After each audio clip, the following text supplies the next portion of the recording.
सत साहिब साधो भाई गुरुदेव की कृपा सब पर बरसती रहे। दास ब्रह्म प्रकाश फिर से आपकी सेवा में हाजिर है। आज हम सतगुरु कबीर साहिब और उनके जो शिष्य थे धनी धर्मदास जी, उनके बीच में एक संवाद था छोटा सा। उस संवाद को हम लेंगे जिसे कि एक शब्द के माध्यम से यहाँ पर प्रस्तुत किया गया है। धर्मदास जी कहते हैं कबीर साहिब से कि हे परम कृपालु त्रिकालदर्शी, हे अकाल पुरुष कबीर साहिब, आपके चरणों में इस दास का कोटि कोटि प्रणाम। साहिब, ये संसार माया के घने कोहरे से ढका हुआ है। जीव भटक रहा है, जन्म मरण के चक्र में पिस रहा है। कृपा करके अपने मुखारविंद से उस आदि वाणी और घट के भीतर छिपे साम्राज्य का भेद प्रकट कीजिए, जिससे इस अंतःकरण का संशय मिटे। कबीर साहिब कहते हैं, सुनो संसार के लोग, धर्मदास, ये संसार के लोग बाहर की आंख से ढूंढते हैं, पर सत्य तो घट के भीतर छिपा है। आज हम तुम्हें उस गगन मंडल की बारीक आवाज और इस घट के भीतर छिपे ब्रह्मांड का पूरा रहस्य समझाएंगे। ध्यानपूर्वक सुनना। जब बालक माता के गर्भ में होता है तो वो इस सारे रहस्य को जानता है, क्योंकि उसकी बाहर की आंखें बंद होती हैं और अंदर की आंखें खुली होती हैं। लेकिन जैसे ही वो अपनी बाहर की आंखें खोलता है, उसे बाहर नया नज़ारा दिखता है और बाहर ही वो अटक कर रह जाता है, और जो अंदर का नज़ारा था उसे वो धीरे धीरे भूलता चला जाता है। आज उसी की यात्रा हम आपको कराएंगे। तो धर्मदास जी कहते हैं कि साहिब, आपकी वाणी में अक्सर गगन मंडल की आवाज़ और नाद बिंद का वर्णन आता है, ये क्या है? कृपया करके विस्तार से समझाइए। कबीर साहिब कहते हैं, धर्मदास, जो अंतर्मुखी होकर साधना करता है वो इस सत्य को जानता है। साहिब कहते हैं, कोई सुनता है गुरु ज्ञानी, गगन में आवाज होती झीनी। पहले होता नाद बिंद से फेर जमाया पानी। पहले होता नाद बिंद से फेर जमाया पानी। सब घट पूर्ण पूर रहा है, आदि पुरुष निर्वाणी। साहिब कहते हैं धर्मदास जी को कि भाई इस भेद को समझो। तो धर्मदास जी कहते हैं कि झीनी आवाज और नाद बिंद, फिर से आपने वही बात कही। और ये पानी जमाना क्या है, इसका आध्यात्मिक अर्थ समझाइए। कबीर साहिब इस चीज़ को बताते हैं और कहते हैं, धर्मदास, साधारण मनुष्य बाहर के कोलाहल में, शोर शराबे में व्यस्त है, परंतु जो सच्चा सतगुरु का सच्चा गुरु ज्ञानी शिष्य जो है, क्या कहा? सुनता है गुरु ज्ञानी, गगन आवाज होती झीनी।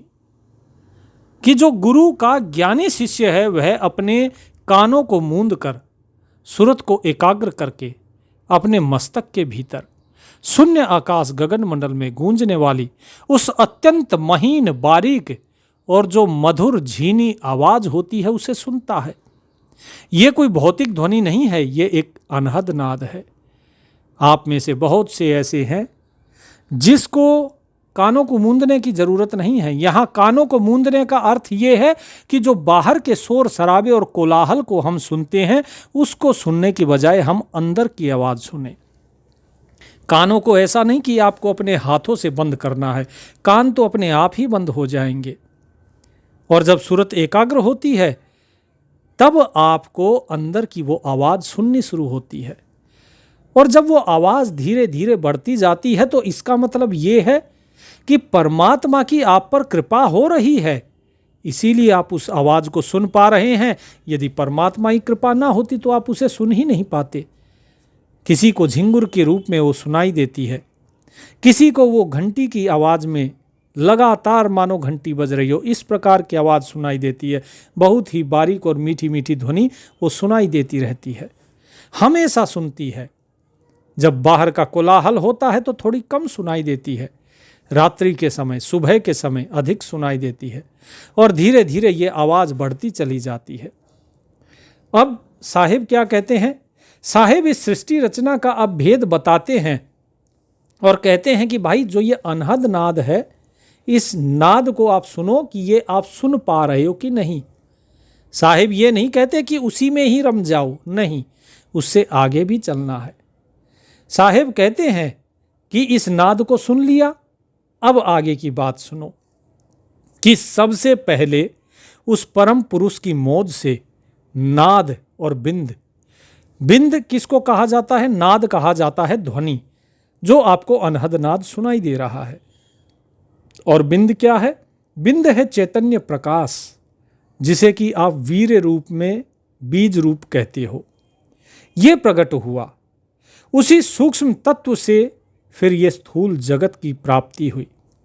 साहेब कहते हैं पहले होता नाद बिंद से, अर्थात दो प्रकार की सृष्टियां रची जाती हैं। सबसे पहली होती है नादी सृष्टि।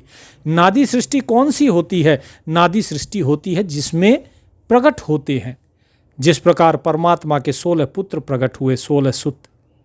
इसी प्रकार से सत्य पुरुष कबीर साहेब इस जगत में गरीबदास महाराज के रूप में प्रकट हुए। कबीर दास के रूप में कबीर सतगुरु कबीर साहिब स्वयं प्रकट हुए। वो नादी सृष्टि में थे, अर्थात उनको माता पिता के रजो वीर से नहीं उत्पन्न हुए वे।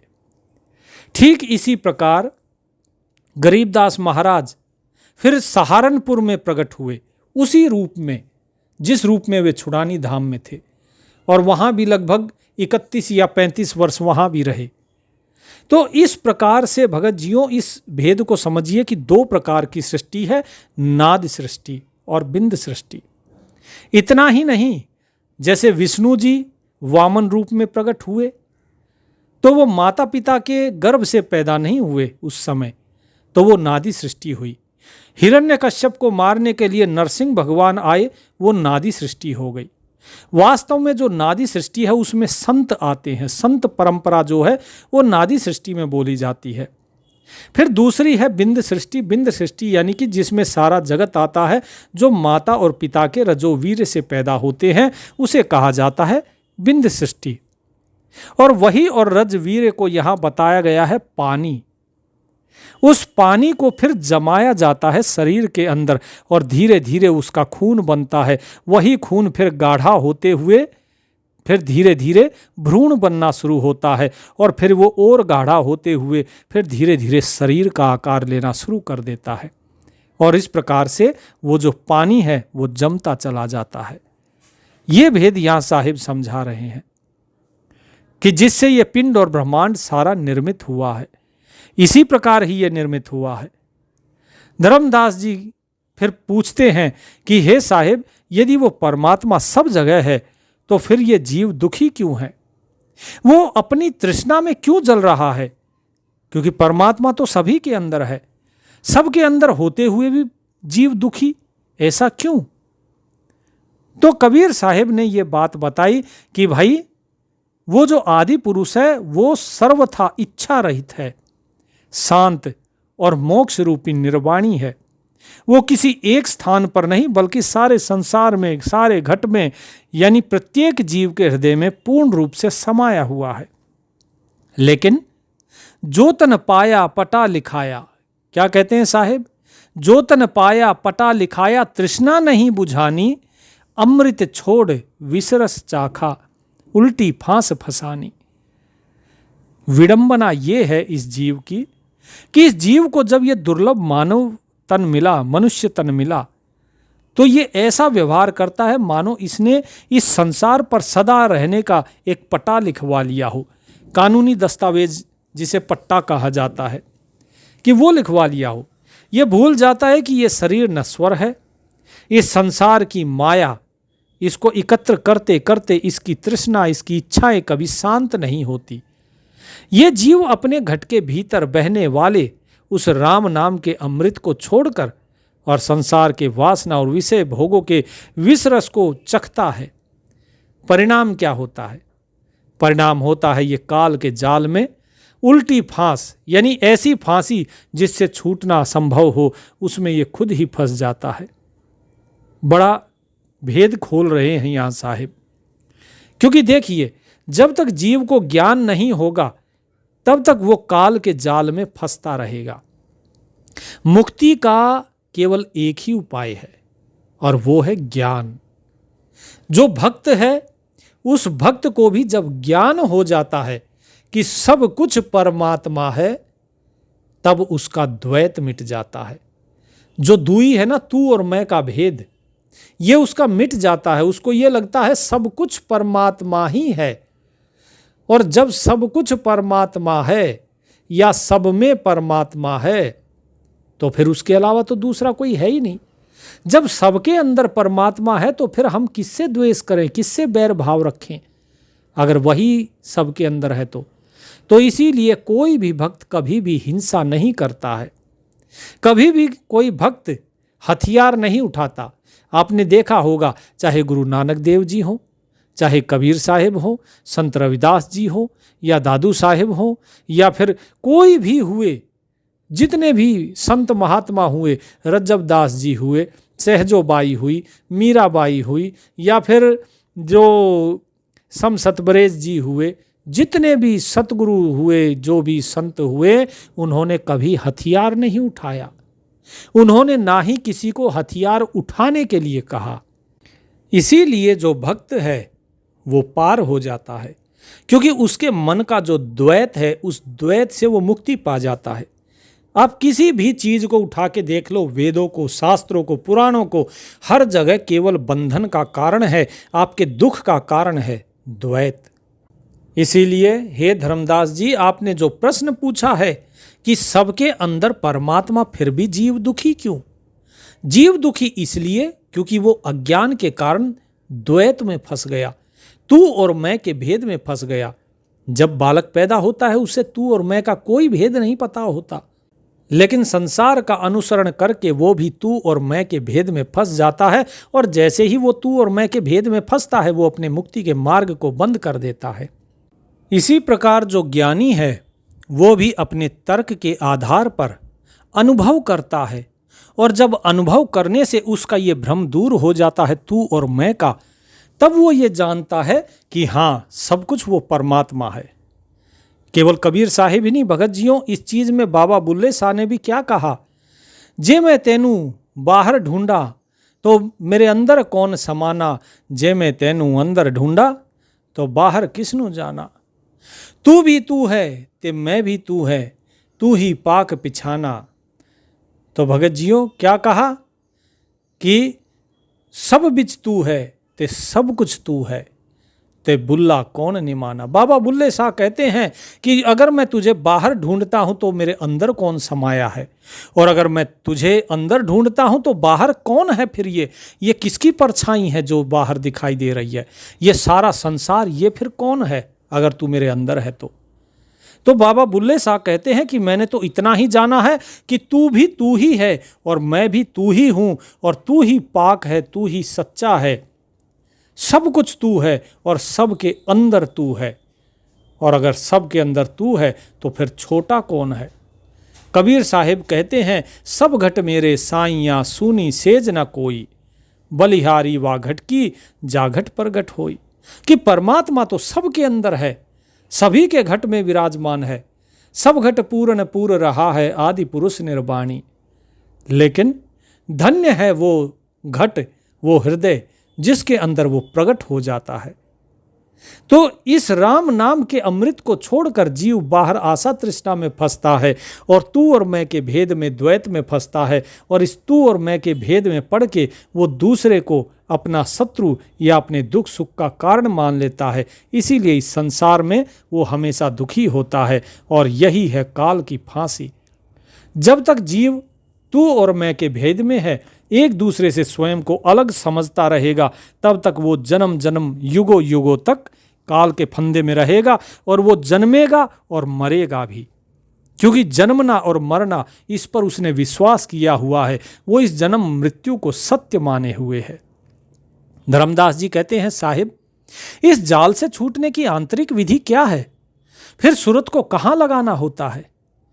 अब भेद समझिए भगत जियों। जो लोग आपको कहते हैं ना कि 5 नाम ले लो, 7 नाम ले लो, हम 10 नाम देते हैं, कोई कहता है हम 3 नाम देते हैं।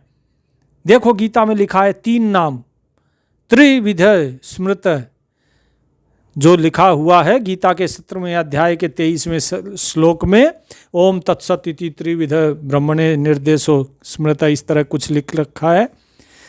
तो कबीर साहिब कहते हैं कि भाई कोई 3, 5, 10 नाम कुछ नहीं, कहाँ लगाना है। धर्मदास जी ने बिल्कुल स्पष्ट पूछा, इस जाल से छूटने की आंतरिक विधि क्या है, सूरत कहाँ लगानी है।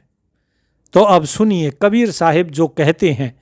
तो जो गुरुदेव ने आपको नाम दिया है और जो गुरुदेव ने आपको सूरत की जगह बताई है, वो देखिए क्या बताते हैं कि जब साधक प्राणायाम करता है और सूरत शब्द योग का आश्रय लेता है, किसका? सूरत शब्द योग का, तब आंतरिक कपाट खुलते हैं, आपके अंदर के कपाट। और क्या कहा साहिब ने? ओ हम सो हम बाजा बाजे त्रिकुटी सूरत समानी, इंगला पिंगला सुषमन शोध है सुन्न धजा फहरानी। क्या कहा धर्मदास जी को? कि ओम सोहम बाजा बाजे त्रिकुटी सूरत समानी। धर्मदास जी पूछते हैं, साहेब ओम सोहम और नाड़ियों के शोधन का क्या रहस्य है?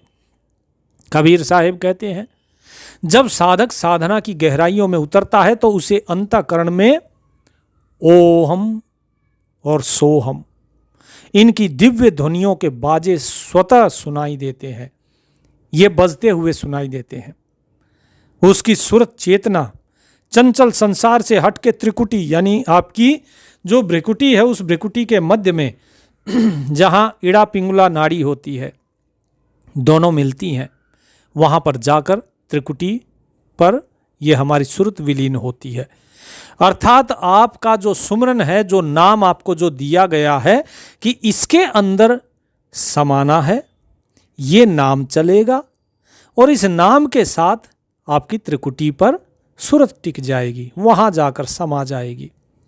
फिर क्या कहा कि साधक अपनी बाई नाड़ी अर्थात इड़ा और दाई यानी पिंगला, इसके श्वास प्रभाव को संतुलित करके और बीच की जो नाड़ी है जिसे कहते हैं रीढ़ की हड्डी के साथ बंकनाल के साथ जो आती है सुषुम्ना, उसको साध लेता है।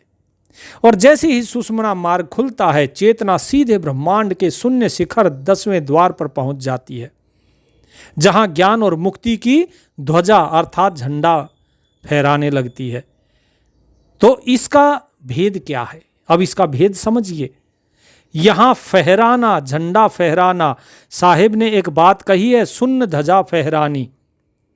तो आप में से कुछ लोगों को ये अनुभव हो भी रहा होगा, 1-2 लोगों के फ़ोन भी आए हैं जिन्होंने बताए हैं इस प्रकार का अनुभव कि जब आप इस श्वास की प्रक्रिया में चलते हैं और आप सुमरन करते हैं, तो सुमरन करते करते आपके नीचे मूल चक्र से नाभि चक्र, और नाभि चक्र में आपको ऐसा महसूस हुआ होगा मान लो कुछ फड़फड़ा रहा हो, वाइब्रेशन, तरंगे महसूस होंगी, और फिर वो धीरे धीरे ऊपर की तरफ उठती है और बहुत तेजी की तरफ, मतलब ऐसा लगेगा जैसे कोई चुंबक खींच रहा हो उसे ऊपर की तरफ, और वो सूरत ऊपर की तरफ चढ़ती है, सीधा ब्रह्मांड की तरफ भागती है। वो कंठ कमल तक जाएगी और फिर कंठ कमल से फिर ऊपर की तरफ जाती है और सीधा आपके सहस्रार की तरफ बढ़ना शुरू हो जाती है, और बिल्कुल आपके सहस्रार तक जाके वो फिर फैलेगी, और फिर आपको ऐसा लगेगा मानो सहस्रार के ऊपर कंपन हो गया हो, कंपन शुरू हो जाता है। और जब वो कंपन शुरू होता है तो उसे ही कहते हैं फहराना। जैसे झंडा फहराता है तो क्या करता है? झंडा फड़फड़ाता है हवा में। ठीक इसी तरह जो आपकी सुरत नीचे से ऊपर पहुंची, जो आपकी चेतना धीरे धीरे बढ़ी ऊपर, वो सीधे सहस्रार पर जाती है और वहां पर वो फड़फड़ाने लगती है। अगर आप 5 नाम 6 नाम इनका अगर सुमरन करोगे तो आपकी सुरत धीरे धीरे धीरे धीरे चलेगी, पहले एक पे फिर दूसरे चक्र पे जाएगी, ठीक है। लेकिन जो सार नाम आपको दिया जाता है, उस सार नाम के माध्यम से सीधी सूरत ऊपर जाती है। बीच के सारे चक्रों से कोई लेना देना नहीं हमारा, क्योंकि वो सब कुछ पिंड भाग है। पिंड भाग में क्या है? ब्रह्मा, विष्णु, महेश, गणेश, काली, ये सब हैं, ये सब नीचे का है। इनका काम है भाई अपना नीचे का पिंड को संभालना। लेकिन जो ऊपर में जाना है सत्य पुरुष के स्थान पर, तो हमें क्या करना है? सूरत को सहस्रार तक ले जाना होता है। तो इस प्रकार से आपको सुमरन करना है। उसी का खुलासा यहाँ साहिब ने किया है कि ओम सोहम बाजा बाजे त्रिकुटी सुरत समानी, ईड़ा पिंगुला सुषमन शोधे सुन्न धजा फहरानी। फिर क्या कहा? दीद बर दीद हम नजरों देखा अजर अमर निशानी, कहें कबीर सुनो भाई साधो यही आदि की वाणी। क्या कहा? धर्मदास जी ने पूछा उस शून्य शिखर पे पहुंचने के बाद साधक को क्या दिखाई देता है? तो अभी तक तो हमने आपको यही बताया कि ऊपर चुंबक की तरह खींचती है आपकी सूरत। जब सुमरन करोगे ना तो ये खींचेगी ऊपर। सार शब्द जो आपको मंत्र जो दिया है, नाम दिया है, ये जब सुमरन करोगे ऊपर खींचेगी, ये जाती है ऊपर। ठीक है। तो उसके बाद कबीर साहब बताते हैं कि वहाँ जो प्रत्यक्ष अनुभव होता है तो क्या दिखता है वहाँ पे? तो हमारे अंदर की जो मन की आंखें वो देखती हैं, बाहर की नहीं। क्या देखती हैं? कि दीद बरदीद हम नजरों देखा। नजरों यानी आंखों से देखा, बाहर की नहीं, अंदर की आंखों से। दीद बरदीद का क्या तात्पर्य है? ये एक फारसी शब्द है जिसका अर्थ है आंखों आंखों का मिलन, प्रत्यक्ष दीदार।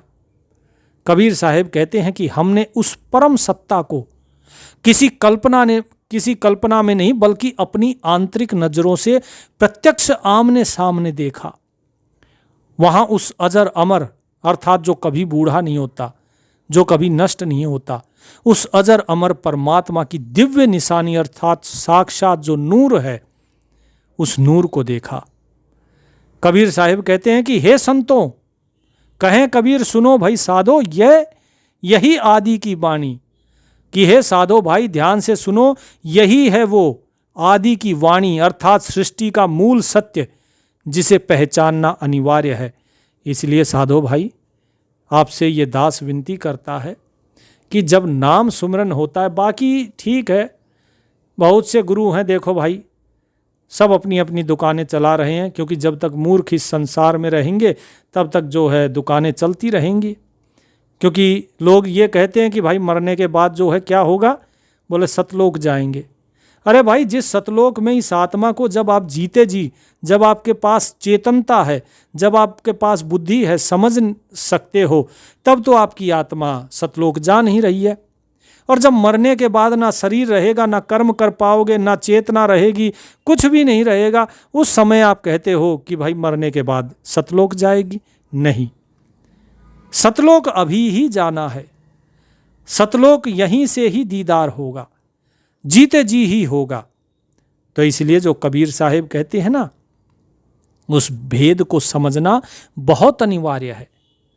आप लोगों को सारनाम दिया जा चुका है और आप में से कुछ की तो मुक्ति हो भी चुकी है, जो सतलोक जा चुके हैं, कुछ तो नहीं, 2-3 को तो हम ही जानते हैं। लेकिन आप में से अभी और 2-3 लोग ऐसे हैं जो उस तरफ बढ़ चुके हैं, जो इस प्रक्रिया में आगे तक जा चुके हैं। खुलासा नहीं करेंगे नाम का, लेकिन हमने जिस प्रकार का अभी विवरण किया वो विवरण लोग खुद ही समझ रहे हैं कि किसके साथ ऐसा हो रहा है। क्योंकि नाम का खुलासा करने से जीव के अंदर अहंकार आ जाता है, वो वापस से अपने अहम में फिर से डूब जाता है। तो यहाँ पर अब क्या कहते हैं साहिब? धर्मदास जी पूछते हैं कि कृपा करके अब ये बताइए कि इस संसार और शरीर में कैसा अंधकार है। कबीर साहिब बोले, संसार और शरीर के अंदर अंधकार? तुम्हें ज्ञान की बात करनी चाहिए, तुम अंधकार की तरफ क्यों चल रहे हो? तो धर्मदास जी पूछते हैं कि आपने जिस सत्य को पहचानने के लिए कहा है, जीव उस सत्य को पहचानता तो नहीं है। यदि प्रकाश होगा तो अवश्य देखी जा सकती है चीज, लेकिन अंधकार होगा तभी तो जीव नहीं पहचानता। तो कबीर साहब कहते हैं कि सुनो धर्मदास, ये बात बड़ी गूढ़ है। साधो ऐसा धुंध अंधियारा, या घट अंतर बाग बगीचे, या ही में सिरजनहारा। धर्मदास जी कहते हैं एक तरफ आप कहते हो अंधकार, दूसरी तरफ आप कहते हो कि इस घट के अंदर बाग बगीचे हैं, सिरजनहार है। ये विरोधाभास कैसा? कबीर साहब कहते हैं यही तो माया का खेल है। धर्मदास, जब तक जीव की आंतरिक आंख, अंदर की आंखें बंद हैं, तब तक उसके लिए भीतर सब अंधकार ही अंधकार है। जब वो आंखें बंद करेगा तो उसे केवल और केवल अंदर काला कोहरा, अज्ञान का काला कोहरा और अंधेरा ही दिखाई देगा। केवल काला ही काला, उसे अपने भीतर कुछ दिखाई नहीं देता। वो बाहर भटकता रहता है। उसको ये लगता है कि आंखें बंद करने के बाद भी मैं इन बाहर की आंखों से अंदर प्रकाश देखूं, लेकिन ऐसा नहीं होता। परंतु जैसे ही गुरु के ज्ञान का दीपक जलता है तो साधक को आश्चर्य होता है कि इस घट के अंदर बाग बगीचे, इस हार्ड मास के शरीर के भीतर ही आनंद के उन अनंत उपवन, उपवन अर्थात बाग बगीचे, किसके? आनंद के। पेड़ पौधे की बात नहीं हो रही।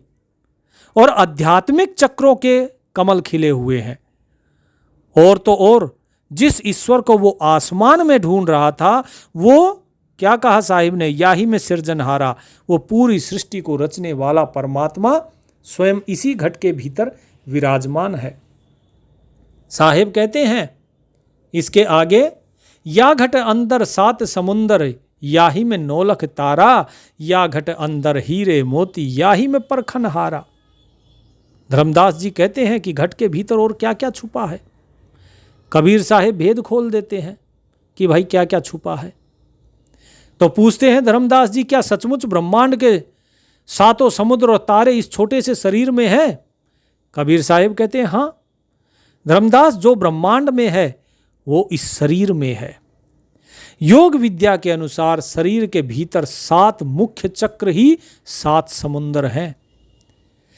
और जब सुषुम्ना मार्ग से जो हमारी चेतना है, सुषुम्ना मार्ग से जब वो ऊपर की तरफ उठती है तो आंतरिक आकाश में 9 लाख तारों के समान अनगिनत ज्योतियों का प्रकाश दिखाई देता है, जिसे साहिब कहते हैं झिलमिल झिलमिल झिलमिल होई, ताते खोजो काया काशी, दास गरीब मिले अविनाशी। जो संध्या आरती में होता है, संध्या आरती में ये वाणी आती है गरीबदास महाराज की, तो इसीलिए इस काया को काशी बताया गया कि इसको खोजो। ठीक, तो अंदर क्या होगा? अंदर आपको झिलमिल नूर दिखाई देगा। जैसे तारे हैं ना, तारों की बहुत तेज रोशनी नहीं होती, वो झिलमिलाता है तारा, ठीक इसी प्रकार अंदर भी झिलमिल झिलमिल ज्योति होती है। इस घट के अंदर ही ज्ञान, वैराग्य, सत्य नाम के असीम हीरे और मोती बिखरे पड़े हैं। और सबसे बड़ी बात, इन हीरों को बाहर से कोई पारख ही ढूंढने नहीं आएगा, इसी के अंदर ही परखने वाला है। अर्थात उसे परखने वाला कौन है? आपका विवेक। और स्वयं सतगुरु का अंश भी इसी घट के भीतर मौजूद है। बाहर से सतगुरु नहीं आता है। बाहर कौन है? बाहर गुरु बैठा है। गुरु आपको भेद बताता है। साहिब कहते हैं अपनी वाणी में, कीट न जाने भृंग को, गुरु कर ले आप समान। कि जो पारस होता है वो तो क्या बनाता है? लोहे को सोना बनाता है, पारस नहीं बनाता। लेकिन जिस प्रकार भृंगी कीड़ा होता है, भृंगी कीड़ा एक कीड़े को उठा के लाता है, रेंगने वाले कीड़े को, और एक मिट्टी के घरौंदे में बंद कर देता है और उसे भृंगी ही बना देता है, उसके ऊपर भी भी करके अपना शब्द सुनाकर। इसी प्रकार जो गुरु होता है, गुरु अपने ज्ञान को सुनाकर और जो शिष्य होता है उस शिष्य को अनुभव कराकर स्वयं गुरु ही बना लेता है, अपने समान ही बना लेता है। इसी प्रकार यहाँ साहिब ने कहा कि स्वयं सतगुरु का अंश इस घट के भीतर ही मौजूद है। गुरु आपको वो ज्ञान देता है, और वो ज्ञान देता है जिससे आप उस अंश को देख सको, और जब उसे देख लेते हो तो आप वही बन जाते हो।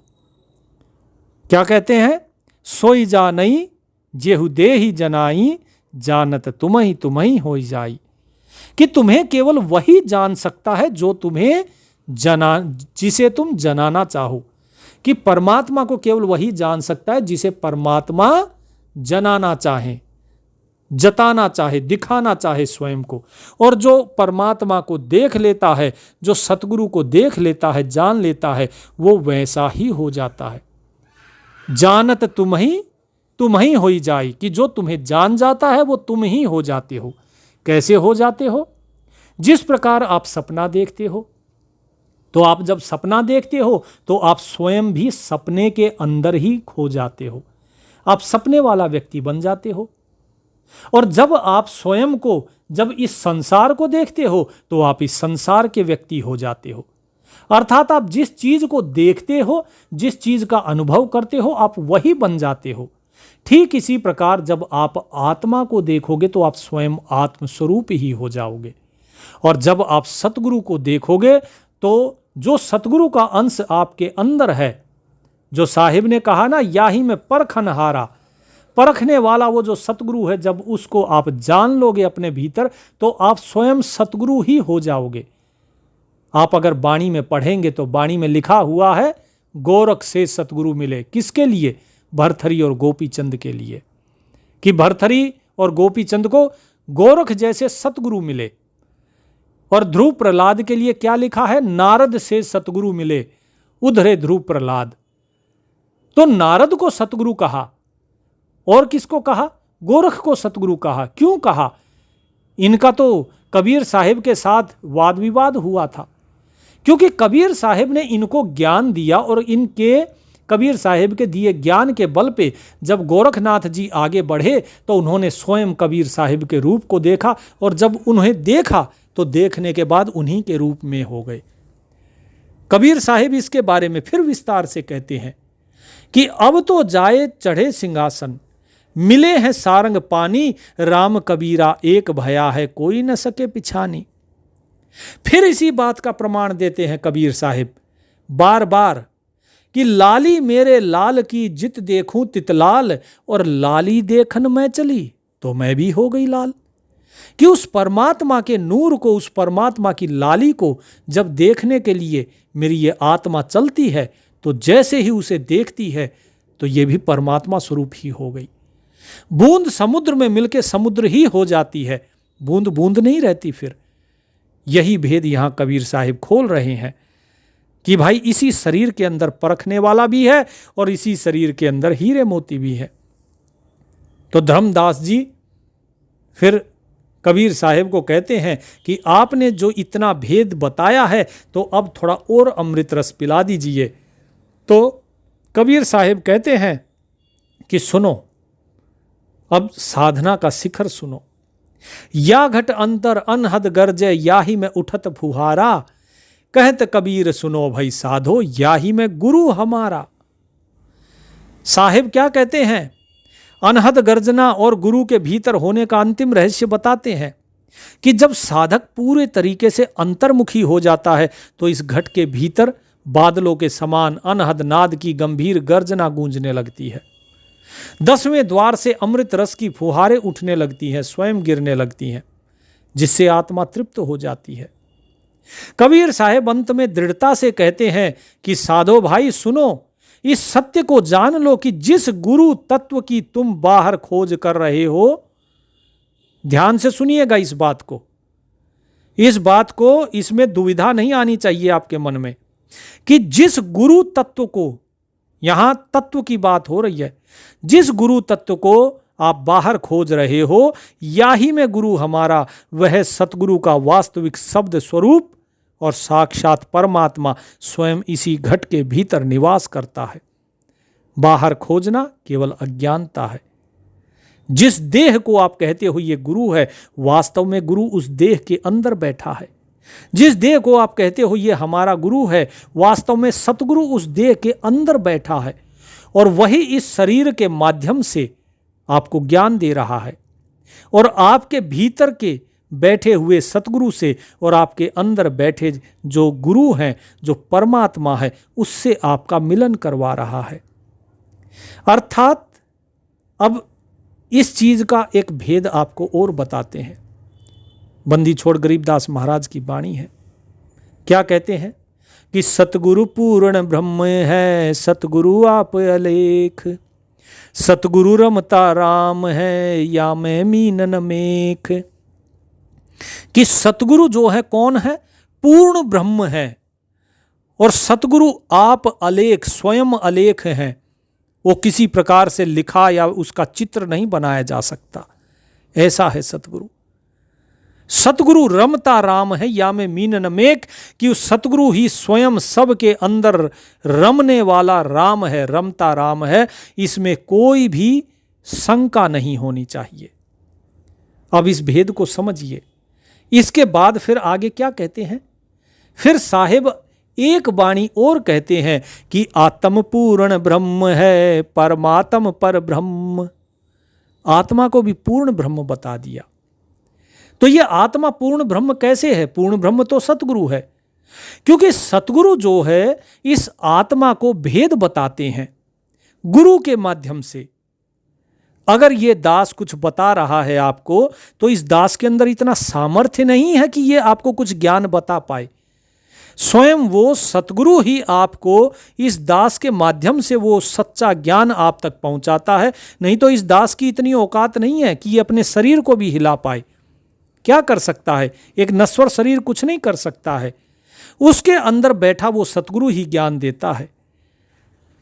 तो वो जो सतगुरु है वो आपकी आत्मा को ज्ञान देकर अपने स्वरूप के साथ एक कर लेता है, अर्थात आपको भी सतगुरु तुल्य बना देता है। तब आपको सतगुरु का दीदार होता है। इसी प्रकार परमात्मा का जब दीदार होता है तो आप परमात्मा के साथ एक हो जाते हैं।